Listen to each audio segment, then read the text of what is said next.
शिवसेनेच्या नेत्या नीलम गोरे सध्या आपल्यासोबत आहेत. आपण त्यांच्यासोबत चर्चा करू. ताई, हिंदू संस्कृतीतला पवित्र सण असलेला दिवाळी सण अगदी उत्साहामध्ये दिवाळी सणाची सुरुवात झालेली आहे.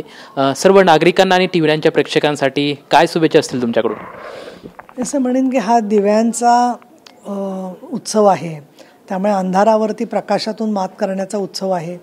प्रत्येक तिथीला मग नरक चतुर्दशी असेल, लक्ष्मीपूजन आहे, बलिप्रतिपदा आहे आणि भाऊबीज आहे. प्रत्येक नातं कुटुंबामध्ये धनशक्तीबरोबर, सरस्वती मातेच्या बरोबर, असुरांचा निर्दालन करण्याच्या संदर्भामध्ये बलिप्रतिपदेसारखा श्रीरामप्रभू अयोध्येत आले त्यावेळेचा जो पाडवा आपण म्हणतो, तसंच विष्णुपूजन आणि भाऊबीज म्हणजे यम आणि यमी यांच्या बहीणभावांच्या नात्यामध्ये यमाच्या दीपदान ह्याच्यासारखे सुद्धा आपण सगळे प्रसंग साजरे करतो आहे. तर मी असं म्हणेन की आपल्या कुटुंबियांबरोबर आनंदामध्ये वेळ घालवत असतानाच समाजाचं भान ठेवावं आणि समाजामधले पूरग्रस्त असतील, अनाथाश्रम असतील, साधे कर्मचारी असतील, अशांचा विचार आपण केला गेला पाहिजे असं मला वाटतं. मी TV9ला आपल्या माध्यमातून सगळ्यांच्या मार्फत शुभेच्छा देते. तसंच पूरग्रस्त जिथे जिथे आहेत त्या ठिकाणी परिस्थिती पालटेल, सरकारने जी मदत देऊ केलेली आहे ती मदत लवकरच लोकांपर्यंत पोचवायचा आपला प्रयत्न आहे. आणि यामध्ये जो मदतीचा हात दिला जातो आहे तिथे मी आपल्याला सांगू इच्छिते की माननीय एकनाथजी शिंदे यांच्या माध्यमातून हजारो मदतीची पाकिटं, ज्याच्यामध्ये 20 वस्तूंचा समावेश आहे. मग त्याच्यामध्ये पीठ असेल, माचीस असेल, तेल आहे, मसाला आहे, बाकीची चहाचं सामान आहे, अशा वस्तूंची यादीच करून सगळीकडे घरोघर हजारो घरांमध्ये देण्यात आलेली आहे. पण शेवटी असे की आभाळ फाटल्यावरती ठिगळ किती ठिकाणी लावणार, आणि म्हणून आपल्या स्वतःच्या प्रयत्नांवरती उमेद ठेवून, विश्वास ठेवून प्रत्येकाने या संकटामधून भार काढावा. आपण कोविडसारख्या संकटात सुद्धा कशी मात केली, तिथे तर जीवाशी गाठ होती पण तरी पण लढलो. मग इथे मला असं वाटतं हे संकट हळूहळू एकमेकाच्या मदतीने त्याच्यातून आपल्याला मार्ग निघेल. आणि म्हणून माझी सगळ्यांना शुभेच्छा आहे की त्याच्यानंतरच्या काळामध्ये सुद्धा सरकार सगळ्यांच्या सोबत आहे याचं मला नम्रपणाने आश्वासन द्यावं असं वाटतं. ताई, सध्या दिवाळी सुरू आहे, मात्र तुमचे जे विरोधक आहेत ते टीकेचे फटाके उडवताना दिसत आहेत. सध्याची दिवाळी जी सुरू आहे ती काळी दिवाळी सुरू आहे असे विरोधक म्हणत आहेत. त्यांच्याकडून काही पुण्यामध्ये आंदोलन सुद्धा करण्यात आलेलं होतं. संजय राऊत सुद्धा असं म्हणतायत की सध्या जे शेतकरी आहेत, जे काही शेतकऱ्यांना जे सध्या शासनाकडून भरपाई म्हणून देण्यात आले ते सुद्धा तुटपुंजे आहे. त्यांना फक्त तोंडाला पानं पुसण्याचं काम जे आहे ते सरकारकडून करण्यात आले. या त्यांच्या टीकेच्या फटाक्याकडे तुम्ही कसं बघताय? संजय राऊतांची टीका जी आहे ती टीका नेहमी ते करत असताना संपूर्णपणाने नकारात्मक टीका करत असतात. आणि त्यावेळेला ते जे काय बोलत असतात ते कधीच वस्तुस्थितीला धरून नसतं. आणि म्हणून मी असं म्हणेन की 1858,67 लाखांची आर्थिक मदत सरकारने केलेली आहे. पंचनामे सगळीकडे ते करून झालेले आहेत.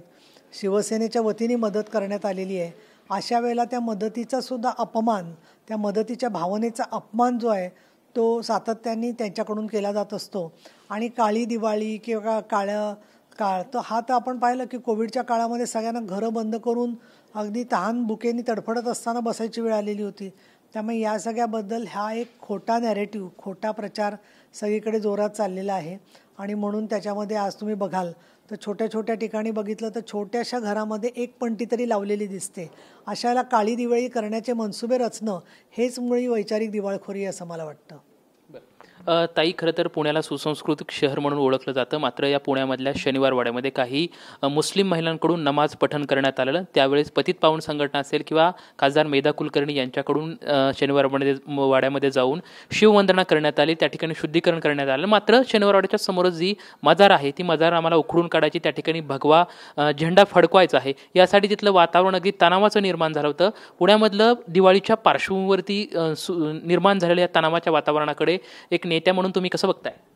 मी 22 वर्ष मी आमदार आहे. वक्फ बोर्डाचा कोणी बोर्ड लावला म्हणजे ते वक्फ बोर्डाची मालमत्ता होत नसते. इथे राज्य सरकार आहे, पोलीस आहेत, आणि अशाला हा पुरातत्व विभागाची वास्तू आहे शनिवारवाडा जी आहे ती. आणि पुरातत्व विभागाचे नियम तिथे जे लागू होतात त्यानुसारच तिथे वर्तन केलं गेलं पाहिजे. आणि म्हणून जर का त्या ठिकाणी 2 महिलांनी नमाज पढला असेल तर हे अत्यंत अयोग्य वर्तन आहे. मुळामध्ये कुठल्या ठिकाणी प्रार्थना करायची आणि कुठल्या प्रार्थना स्थळं आहेत त्याचा सन्मान ठेवायचा हा ज्याच्या त्याच्या सदाचाराच्या बरोबरच कायद्याचा सुद्धा विषय आहे. आणि म्हणून कोणी कुठेही जाऊन अशा पद्धतीने अनागोंदी करत असतील तर त्याचा राग काही लोकांना येणं स्वाभाविक आहे. परंतु आज आपले गृहमंत्री, मुख्यमंत्री, केंद्रीय गृहमंत्री अमित शहा हे सक्षम आहेत. अशा वेळेला त्यांच्याकडे निवेदन देऊन, त्यांच्याकडे तक्रार करून त्या नोंदवून घेणं याच्याऐवजी स्वतःच या पद्धतीने भूमिका घेणं मला थोडंसं असं वाटतं की सरकारवरती अविश्वास दाखवल्यासारखा वाटतोय. मजार काढणं किंवा काय हे पुरातत्व विभागाच्या कायद्यामध्ये काय करायला लागेल हे बघावं लागेल. परंतु त्या समाजाच्या महिलांकडून अशा पद्धतीने कुठेही नमाज जर का पडले जायला लागले, वाचले जायला लागले तर हे योग्य नाही आहे. याचं कारण असं की उद्या जर का कोणी मशिदीमध्ये जाऊन आरती केली तर चालेल का? तर नाही चालणार ना. त्यामुळे ज्याच्या त्याच्या प्रार्थना स्थळाचं, ज्याच्या त्याच्या तटस्थ ठिकाणाचं सन्मान हा प्रत्येकाने जाणीवपूर्वक ठेवला पाहिजे असं मला वाटतं. आणि सणाच्या आधी हे करणं, याची सुरुवात नवरात्राच्या आधी याच लोकांनी वेगवेगळ्या पद्धतीचे पोस्टर्स टाकून म्हणजे काही आतंकवादी समाजाच्या लोकांनी अशा पद्धतीने भूमिका घेतलेली मला दिसते. आणि म्हणून मी असं म्हणेन की त्यांच्या म्हणण्याच्या बरोबर त्यांनी शासनाकडे याबद्दलची भूमिका जर का व्यवस्थित मांडली असती तर ते जास्त योग्य झालं असतं. पण तरीही या स्वतः घटनेच्याबद्दल मी स्वतः लक्ष घालून अहवाल मागवणार आहे, जिल्हाधिकाऱ्यांच्याकडे विचारणा करणार आहे. आणि यामध्ये हा जो काही महिलांनी तिथे नमाज पडलेला आहे तर याच्यापूर्वी सारसबागेतसुद्धा मांसाहार भक्षणावरून वाद झाला. त्या महानगरपालिकेचं उद्यान सार्वजनिक जागा आहे. सार्वजनिक जागी कुठेही बसून काही खाता येईल का? मुळामध्ये खायचं कुठे आणि नाही खायचं याचेसुद्धा काही नियम आहेत. ठीक आहे, माणूस प्रवासात असला तर खातो, पण अशा ठिकाणी सगळ्या समाजाने एकमेकाच्या भावनांचाही विचार केला पाहिजे असं मला वाटतं. आणि सातत्याने समाजातले काही घटक समाजातल्या बहुसंख्य लोकांना बॅकफूटवर नेणून ते कसे दुर्बल आहेत हे दाखवण्याचा प्रयत्न करणार असतील तर त्याची प्रतिक्रिया उमटणंही स्वाभाविक आहे असं मला वाटतं. परंतु मी या घटनेचा गांभीर्याने दखल घेते आणि आमचे पालकमंत्री तसंच मुख्यमंत्री देवेंद्र फडणवीस, उपमुख्यमंत्री एकनाथ शिंदे हे सगळेजण याची गंभीर दखल घेतील असं मला वाटतं. ताई, शेवटचा प्रश्न विचारतो. पुण्यामध्ये शिवसेना आणि भाजप यांच्या वाद पेटण्याची सध्या चिन्ह दिसत आहेत. कारण की तुमच्याच पक्षातले रवींद्र धंगेकर हे सातत्यानं आधी त्यांनी निलेश गायवळच्या संदर्भात चंद्रकांत पाटील यांना निशाणा साधला आणि आत्ता जैन बोर्डाच्या जमिनीच्या संदर्भात त्यांनी थेट केंद्रीय राज्यमंत्री मुरलीधर मोहोळ यांचा निशाणा साधलेला आहे. त्यांच्यावरती थेट आरोप करतायत. या सर्व गोष्टींकडे तुम्ही कसं बघताय? या संदर्भातला माझ्याकडे तपशील काही नाही आहे. त्यामुळे त्यांच्याकडे जी काही माहिती आली आहे ती धंगेकर मांडतायत.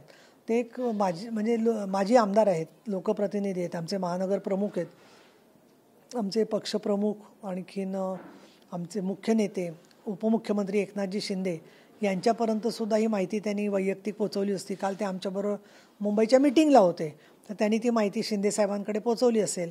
तर या भूमिकांच्या संदर्भामध्ये पक्ष काय ते योग्य तो निर्णय घेऊन त्याची दखल राज्य शासनसुद्धा घेईल असं मला वाटतं.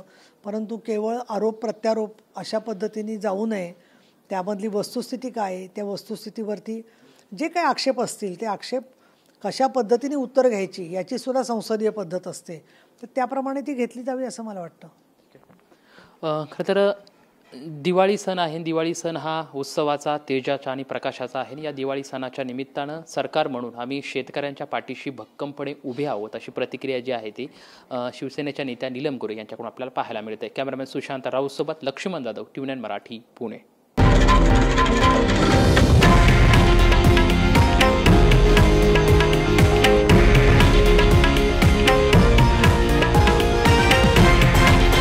हे आहे देशातील नंबर 1 न्यूज नेटवर्क आणि आपण पाहत आहात TV9 मराठी, एकमेव.